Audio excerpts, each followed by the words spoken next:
Assalomu alaykum. Ustara barber shopda soch oldirish bizga necha pul tushadi? Narxlarini, nima xizmatlar bo'lganini video oxirida aytib o'taman. Kuzatishda davom eting. Assalomu alaykum. Qalay, yaxshimisiz?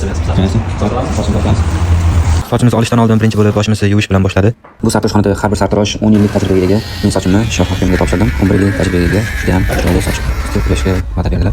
Sizni xohishingizga ko'ra kofe yoki salqin ichimliklar tayyorlab berishadi. Bu xizmatlar mutlaqo tekin. Sizga bo'lgan xushmuomalaligi bilan ajralib turadi. Siz bu yerda aniq o'zingizni komfortni his qilib soch oldirasiz.